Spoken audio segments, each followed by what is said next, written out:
12 February 2026 देशातल्या सर्व केंद्रीय कामगार संघटनांच्या पुढाकाराने एक दिवसाचा संप, लाक्षणिक संप यशस्वीरित्या पार पडलेला आहे। या संपामध्ये केलेल्या मागण्या आणि त्या संदर्भात आशा आणि गटप्रवर्तकांनी काय विचार केला पाहिजे हा मुख्यतः प्रश्न आहे। म्हणजे असं कुणालाही वाटतं की हे जे 4 लेबर कोड आहेत येणारे, पास होणारे, जे लागू करण्याबद्दल भारत सरकारने निर्णय केलेला आहे, नियमांची त्यामधील तरतूद जी आहे त्याची प्रक्रिया कायदेशीर पूर्ण होणार आहे। आता हे 4 लेबर कोड आहेत, त्याचा अर्थ काय घ्यायचा आपण? म्हणजे यापूर्वी असलेले 30 कामगार कायदे जे आहेत ते रद्द करून 4 लेबर कोड तयार केलेले आहेत। यातला एक मुद्दा असा आहे की या सरकारला कामगारांचे कायम राहण्याचे अधिकार ठेवायचे नाहीत। म्हणजे अगदी आज देशामध्ये अडाणी असो, अंबानी असो, कोणताही बडा भांडवलदार असो, एखाद्या कायम कर्मचाऱ्याला कमी करण्यासाठी त्याला असं म्हणता येत नाही की तुम्ही उद्यापासून कामावर येऊ नका। त्याच्या आधी त्याची चौकशी करावी लागते आणि चौकशीमध्ये कोर्टाने सांगितलं की त्याचं बरोबर आहे तर त्या कामगाराला परत कामावर ठेवावं लागतं। तर हा जो अधिकार आहे हा अधिकार या 4 लेबर कोडनी काढून घेतलेला आहे। ही एक आसुरी मनोवृत्ती आहे मालकांची, उद्योगपतींची,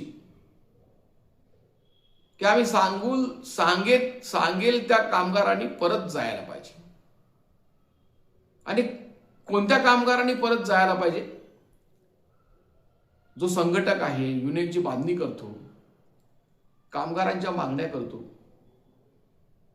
असे कामगार आम्हाला नको आहेत।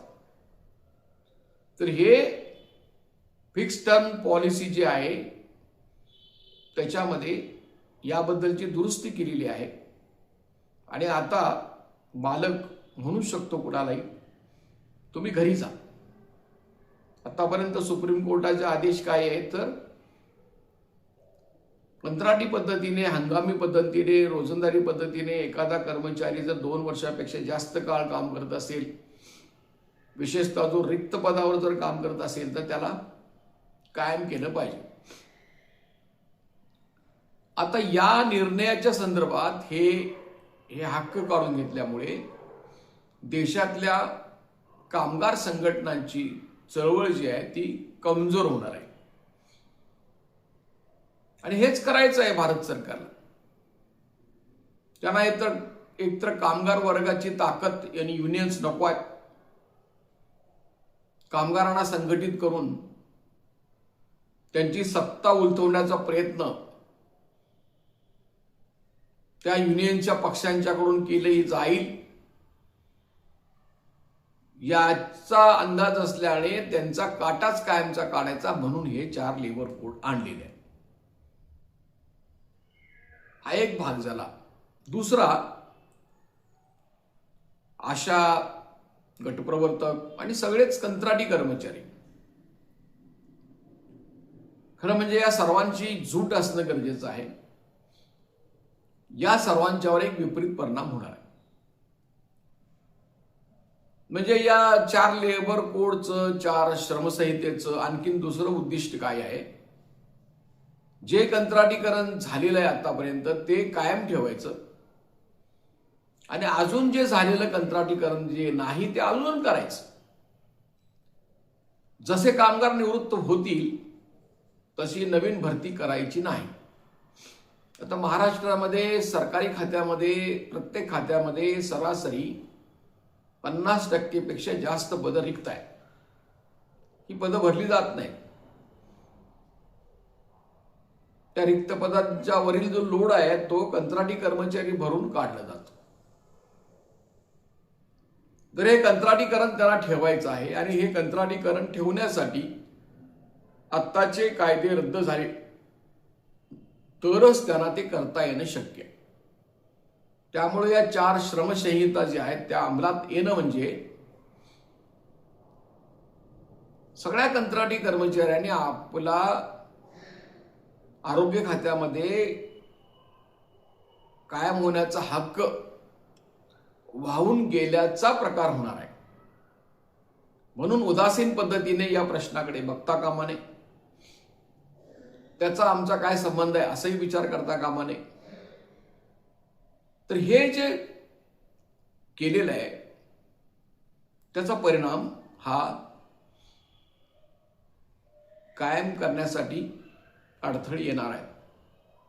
नाहीतरी आता हे महाराष्ट्र सरकार कोर्टाचे आदेश कामगारांच्या बाबतीत अजिबात ऐकत नाही. एकतर या देशातले हायकोर्ट आणि सुप्रीम कोर्ट जे आहेत ते उच्चवर्णीय असल्यामुळे, उच्चवर्गीय असल्यामुळे ते कामगारांच्या विरोधी आहेत. खूप कमी न्यायाधीश आहेत की जे कामगारांच्या बाजूचे आहेत, कामगार वर्गाच्या बाजूचे आहेत, म्हणजेच माणुसकीच्या बाजूचे आहेत, वर्ग संघर्षाला आदर करणारे आहेत. असे खूपच कमी आहेत. जे आहेत त्यांची सुद्धा कामगिरी जबरदस्त आहे. त्यांचं कौतुक करावं तेवढं थोडं आहे, आभार मानावेत तेवढं थोडं आहे. पण ओघ जो आहे तो विरोधी गेलेला आहे. पण जे चांगले निकाल होतात ते सुद्धा पाळायचे नाहीत. चांगले निकाल दडपून टाकायचे, मोडून टाकायचे असं सुद्धा सुरू आहे. म्हणजे आता समजा की 20 जून 2022 ला असा एक निर्णय झालेला आहे की एनआरएच्या मध्ये काम करणारे जे सगळे कंत्राटी कर्मचारी आहेत आणि ज्यांची 10 वर्षापेक्षा पूर्ण काम आतापर्यंत झालेली आहेत त्यांना त्यांची नेमणूक कायम कर्मचारी म्हणून करावी असा निर्णय महाराष्ट्र सरकारने करावा असा आदेश हायकोर्टने दिलेला आहे 20 जून 2022 रोजी. आता नोव्हेंबर डिसेंबर 2023 मध्ये हा निर्णय झाल्यानंतर मग विधानसभेने असा ठराव पास केला की ज्यांची 10 वर्षे पूर्ण झालेली आहेत त्यांना सरळ मार्गाने हा त्यांनी निर्णय घेतलेला नाही. यात सुद्धा बघा कारस्थान केलेलं. म्हणजे जे सगळे कंत्राटी कर्मचारी आहेत, 28,000 कंत्राटी कर्मचारी आहेत,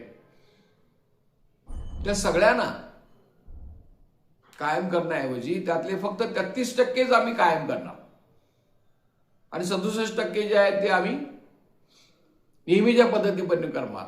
म्हणजे एक प्रकारे कोर्टाचा आदेश त्यांनी डावललेलाच आहे. आणि एवढं करून सुद्धा बघा आता हे नोव्हेंबर 2023 गेलं, 24 गेलं, 25 गेलं, आता 26 चालू आहे, तरी सुद्धा त्या निर्णयाची अजूनही अंमलबजावणी झालेली नाही.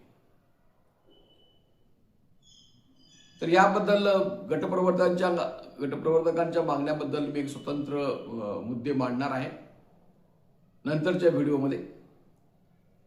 समायोजनाचा या मुद्दा जो आहे तो घेऊन असो. तर हे आता आशा आणि गटप्रवर्तकांनी कशावर जोर द्यायला हवा हा मुद्दा आहे. आशांच्या संदर्भामध्ये आशांच्या नेमणुका होऊन आता काही आशांच्या बाबतीमध्ये 20 वर्ष होत आलेली आहे. आता त्यांना काहीतरी कारण पुढे करून कामावरनं कमी करता येणार नाही. ज्यावेळेस त्यांची पहिली नेमणूक झाली, जी कामं करण्यासाठी त्यांना नेमून दिलेली आहेत ती कामं ती करतात. तुम्ही मधल्या काळामध्ये जी नवीन कामं आणलेली आहात त्याच्याबद्दल तुम्ही आशांना ट्रेनिंग दिलेलं नाही, त्यांना अँड्रॉइड मोबाईल दिलेला नाही आणि तुम्ही सर्वेक्षण करायला सांगताय, आयुष्यमान भारत कार्ड काढायला सांगताय, आभा कार्ड काढायला सांगताय, डाटा गोळा करायला सांगताय, 100 रुपये रिचार्ज देताय. कुठली मोबाईल कंपनी आहे महिन्यावर 100 रुपये रिचार्जवर चालते. मोबाईल देतो म्हणून तुम्ही सांगितलं, तो दिलेला नाही आणि दादागिरी तुमची, काम झालंच पाहिजे. तर ही जी यांची दादागिरी आहे त्याला आशांनी आता उत्तर दिलं पाहिजे. हे नुसता आभाळभूत पद्धतीनं युनियनवाले गेले की त्यांच्या तोंडावर बोलायचं आणि स्वतःचं समाधान करून घ्यायचं. युनियनवाल्यांना बोलल्यानंतर प्रश्न सुटत नाहीये, तुम्हाला माहिती आहे आता तुम्ही काय करणार असा प्रश्न आहे ना. स्वतः आशाने काही गोष्टी केल्याशिवाय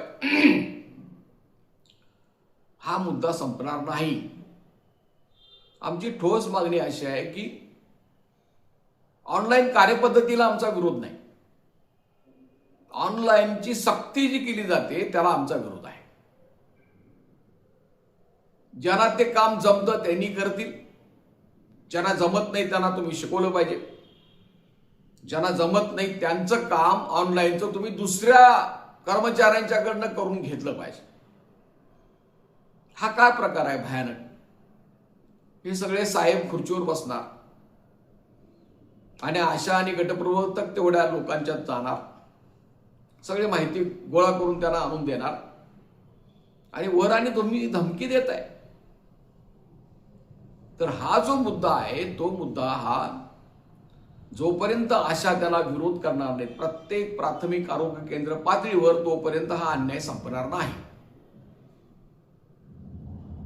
सरळ भूमिका आहे. ज्यांना ऑनलाईन काम जमतं ते करतील, जितकं जमेल तेवढं करतील. दादागिरी करायची नाही. एवढंच झालं पाहिजे असं म्हणायचा अधिकार अधिकाऱ्यांना नाही. तुम्ही काय आम्हाला पगार देत नाही आशाना, मानधनावर राबवून घेताय. ते वाढत्या महागाईच्या काळामध्ये तेही मानधन कमी आहे, भिकारड आहे. शरम वाटली पाहिजे तुम्हाला. आम्ही 10,000 देतोय म्हणजे फार देतोय. तुम्ही किती घेताय रोज? 10,000 रुपये. आणि बोलताय तोंड वर करून.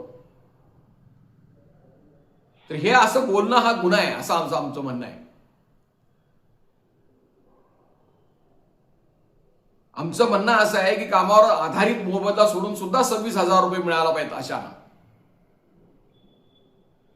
काय तुमच्या खिशातलं देणार आहात काय? किती काम लागतंय रोज? 9 तास 10 तास आशाने काम करायचं.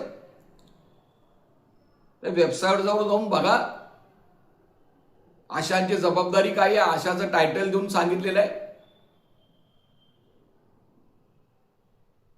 ॲक्रिडेटेड सोशल हेल्थ ॲक्टिव्हिस्ट. सामाजिक कार्याला वाहून घेतलेले स्वयंसेविका. त्यांनी वाहून घेतले, तुम्ही काय वाहत गेलाय काय? त्यात अशी अपेक्षा व्यक्त केलेली आहे की आशा संसार करता करता राहिलेल्या वेळामध्ये कामाच्या आधारावर हे काम करतील. आता हे एवढं काम करतायत की आशाचं काम करता करता सवड मिळाला तर संसार करायची अशी स्थिती तुम्ही निर्माण करून ठेवलेली आहे. हे भयानक शोषण आहे. ही एक प्रकारची वेठबिगारी आहे. हे आमचं ऐकायला तयार नाहीत की तुम्ही काम मोजा ना आमचं. तुम्ही 80 कामं PIP मध्ये घालून दिलेत आणि 20 कामं तुम्ही आमच्याकडनं दादागिरी करून घेता. आम्ही काम करत असताना प्रत्येक कामासाठी किती वेळ लागतो हे मोजा तज्ञांच्याकडून. महिन्याला किती वेळ लागतो मोजा.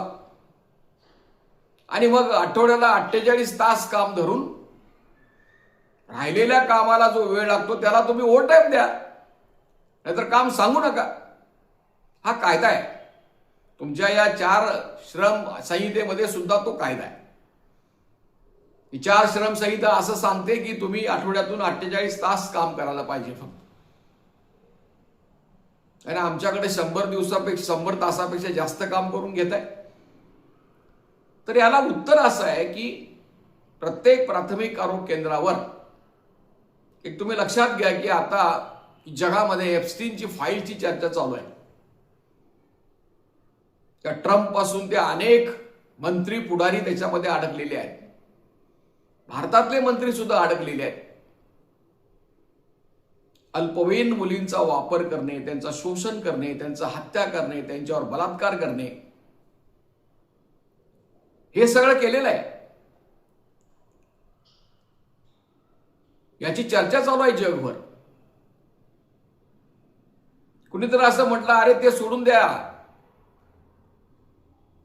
शेकडो वर्षे भारतामध्ये ज्या देवदासी महिला काम करत होत्या त्या किती लहान वयापासून त्यांचं शोषण केलं जात होतं, हिंसा केली जात होती. उच्चवर्णीयांची जी विकृती होती ती सुद्धा भयानक आहे. पण कायद्याचा अर्थ आम्ही ताणत नाही.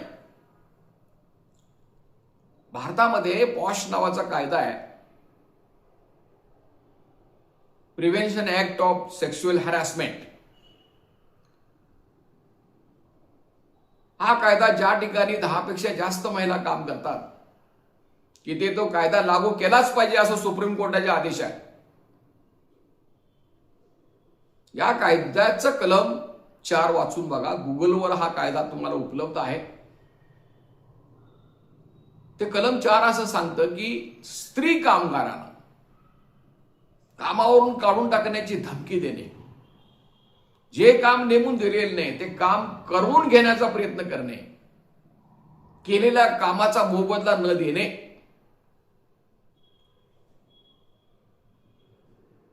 अशी कामं सुद्धा या कायद्याखाली गुन्हा आहे. याच्याबद्दल त्यांची चौकशी अधिकाऱ्यांची होऊ शकते, त्यांना शिक्षा होऊ शकते. हे करा ना. हा आम्ही प्रयोग केलेला आहे. सांगली जिल्ह्यामध्ये एका प्राथमिक आरोग्य केंद्रामध्ये हा प्रयोग आमचा यशस्वी झाला आणि आशांचं त्या ठिकाणी होणारं शोषण थांबलं. तर तुम्ही हे करायला पाहिजे. आता हे करण्यासाठी काय केलं पाहिजे? बाकीचे सगळे प्रश्न राहू देत, मी परत आणखीन एकदा बोलतो. एवढंच सांगतोय की ऑनलाईन कामाची सक्ती त्यांनी करता कामा नये. ज्या आशांचं जास्त शिक्षण झालेलं नसेल त्यांनी झक मारत त्यांच्याकडून जेवढं जमेल तेवढंच काम करून घेतलं पाहिजे. दादागिरी नाही करायची. ज्यांना जमतंय त्यांच्याकडनं करून घ्या. ते सुद्धा तुमच्या PIP मध्ये असलं पाहिजे. हे काम फुकट असता कामा नये. फुकट काम सांगायची वृत्ती बंद करा. यांना सस्पेंड करून चौकशी केली पाहिजे असं काम सांगणाऱ्यांना. त्यांनी फतवे काढले. अशांना ज्या कामाचा मोबदला दिला जाणार नाही ते काम करून घ्यायचं नाही. तरी बेलगाम पद्धतीने त्यांचे हे सगळे उद्योग कारस्थानं चालू असतात. त्याच्यासाठी प्रत्येक प्राथमिक आरोग्य केंद्रावर आशांनी संघटित झालं पाहिजे. याच्यासाठी तुम्हाला मी सांगतो काही गरज नाही युनियनची. नुसता लाल गोटे की जय म्हटलं म्हणजे काय होत नसतं.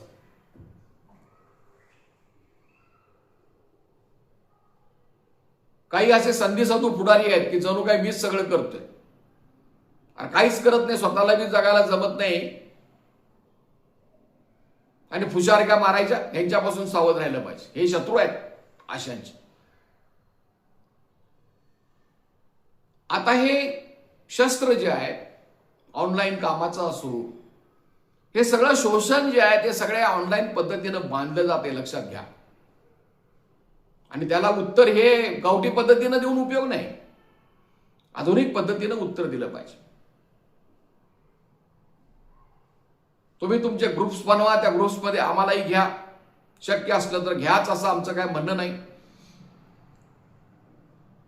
तुम्ही आम्हाला सांगा की आमच्या ग्रुपमध्ये घेण्याबद्दल तुम्ही रिक्वेस्ट करा, आम्ही तुम्हाला आमच्या ग्रुपमध्ये घेऊ.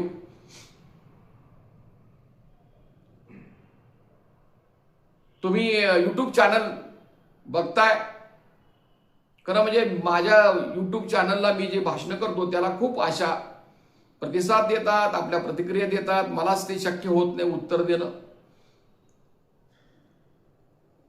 जबरदस्त प्रतिक्रिया असते. मुद्दा असा आहे की तुम्ही एवढंच करायचं आहे की तुम्ही आम्हाला कळवा, तुम्हाला आम्ही निवेदन तयार करून देऊ. अमुक ठिकाणी असा प्रकार चालू आहे, तुमची नावं न घालता आम्ही त्यांना कळवतो. ईमेलद्वारे कळवतो. झक मारत त्या ईमेलला त्यांना उत्तर द्यावं लागेल. फक्त अट अशी आहे की तुम्ही त्या प्राथमिक आरोग्य केंद्रामध्ये आमच्या संघटनेचे सभासद व्हायला पाहिजे. तुम्ही कितीही संघटनेचे सभासद होऊ शकता. काही नालायक पुढारी सांगतात आमचंच संघटनेचं सभासद झालं पाहिजे. चुकीचं आहे.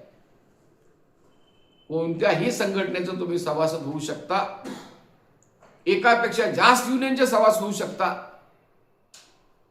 त्या पुढाऱ्यांना म्हणावं तुझ्या युनियनची घटना आण आणि आमचं सभासद झालं पाहिजे असं कुठं लिहिलंय सांग. खरं म्हणजे अहो, जिल्हा पातळीवर राज्य पातळीवर युनियन रजिस्ट्रेशन सुद्धा काही करत नाही.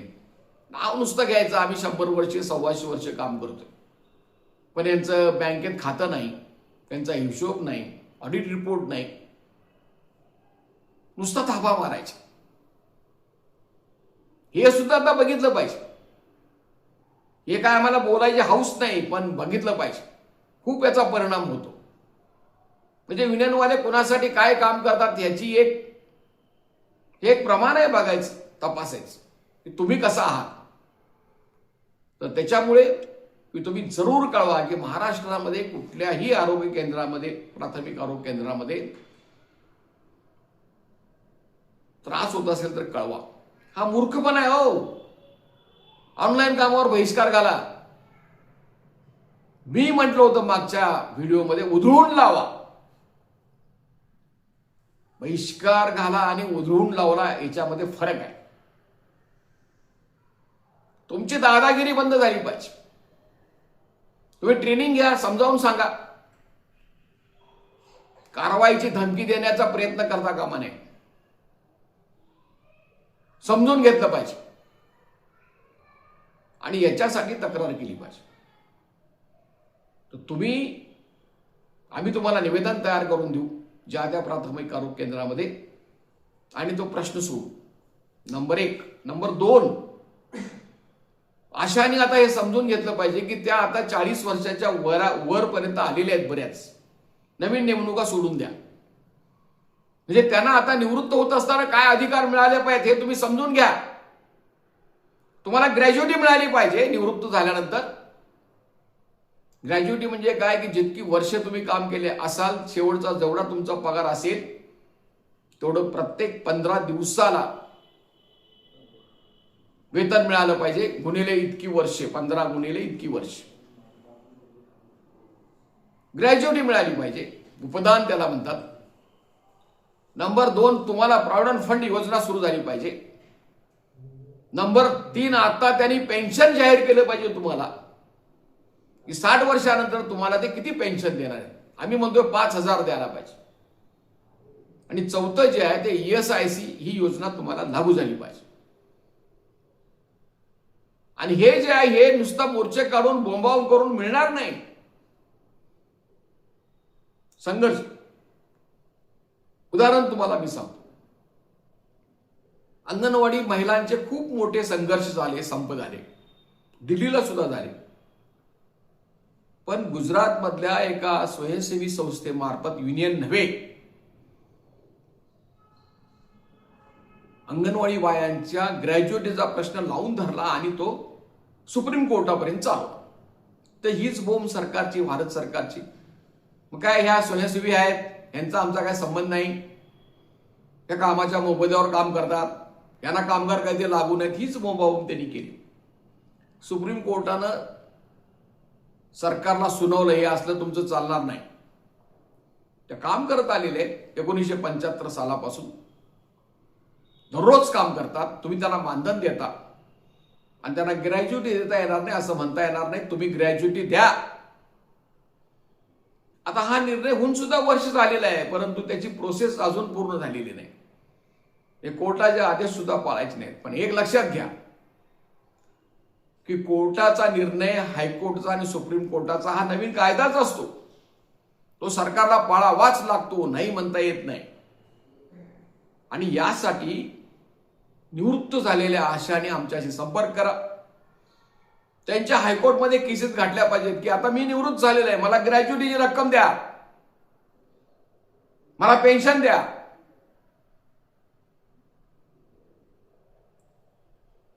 आणि इतर आता काम करतात त्यांना प्रॉव्हिडंट फंड योजना लागू करा, ESIC योजना लागू करा. हे तुम्ही काम करता करता हे करायला पाहिजे. हे करायसाठी काय संप करायची गरज नाही. हे करायसाठी काय तुमचं स्वतःचं काम रोजचं जे आहे ते बंद करायची गरज नाही. हे करायसाठी काय कुणाला शिव्या द्यायची गरज नाही. आमच्याशी संपर्क करा. आम्ही हायकोर्टमध्ये केस घालतो. आम्ही कामगारांच्या केसेस बऱ्याच जिंकलेल्या आहेत. आज या महाराष्ट्रामध्ये आमची एकच गटप्रवर्तकांची केस चालू आहे समायोजनाच्या संदर्भामध्ये. आता त्याची एप्रिलमध्ये तारीख आहे. आम्ही यापूर्वी आशांची सुद्धा केस घातलेली आहे, ती अजूनही जिवंत आहे. परंतु त्या केसमधल्या मागणीमध्ये दुरुस्ती करण्याची गरज राहिलेली आहे. कारण मध्ये मानधन वाढलेलं आहे, त्याचं काय करायचं? तर ते दुरुस्त करायचं का नव्याने केस घालायचं याची चर्चा आज सुरू आहे. तर मी अंतिमतः तुम्हाला सांगतोय, तुमची कसलीही तक्रार असो आम्हाला कळवा, आमच्याशी संपर्क करा. तुम्हाला आम्ही निवेदन तयार करून देऊ. नंबर 1. नंबर 2, ज्या निवृत्त झालेले आहेत, निवृत्त होऊ इच्छित आहेत किंवा हायकोर्टमध्ये केस घालायचा आहे त्यांनी संपर्क करा, त्यांची केस घालू. आणि 3, हे आधुनिक पद्धतीने युनियन चालवल्या पाहिजेत. आता नुसता जय म्हणून प्रश्न सुटत नाही आणि मग पठाणासारखं बसून वर्गणी गोळा करायचं, फंड गोळा करायचं, एवढंच का? तर हे सगळं ओळखून खऱ्या खुऱ्या मार्गाचा तुम्ही अवलंब करा. एकाच वेळेला रस्त्यावरची लढाई सुद्धा महत्वाची आहेच, त्याचं महत्व कधीच कमी होणार नाही. पण रस्त्यावरच्या लढाईबरोबर सुद्धा न्यायालयीन लढाई चोखपणे, अचूकपणे, नेमकापणानं बाण सोडला की तो लागला पाहिजे, योग्य ठिकाणी लागला पाहिजे. दगडावर डोकं आपटून उपयोग नाही. या पद्धतीनं आपल्याला पुढे जावं लागेल. तर आपण जरूर संपर्क करा. महाराष्ट्र राज्य आशा गटप्रवर्तक व आरोग्य कर्मचारी संघटना ही आमची राज्यव्यापी आशा गटप्रवर्तकांची युनियन आहे. 2010 सालापासून ती रजिस्टर आहे. आमचं बँकेमध्ये खातं आहे. तुम्ही जरूर आमच्याशी संपर्क करा. मी शंकर पुजारी या युनियनचा अध्यक्ष आहे. आपण संपर्क करा. माझा मोबाईल क्रमांक आहे 9960499366. माझा ईमेल आयडी आहे shankarpujari16@gmail.com. तर हे असंघटित उद्योगातील कामगारांच्यासाठी चालवलं जाणारं युट्यूब चॅनल तुम्ही फॉरवर्ड करा, लाईक करा, प्रचार करा, एवढी विनंती करून मी आजचं विवेचन पूर्ण करतोय. धन्यवाद.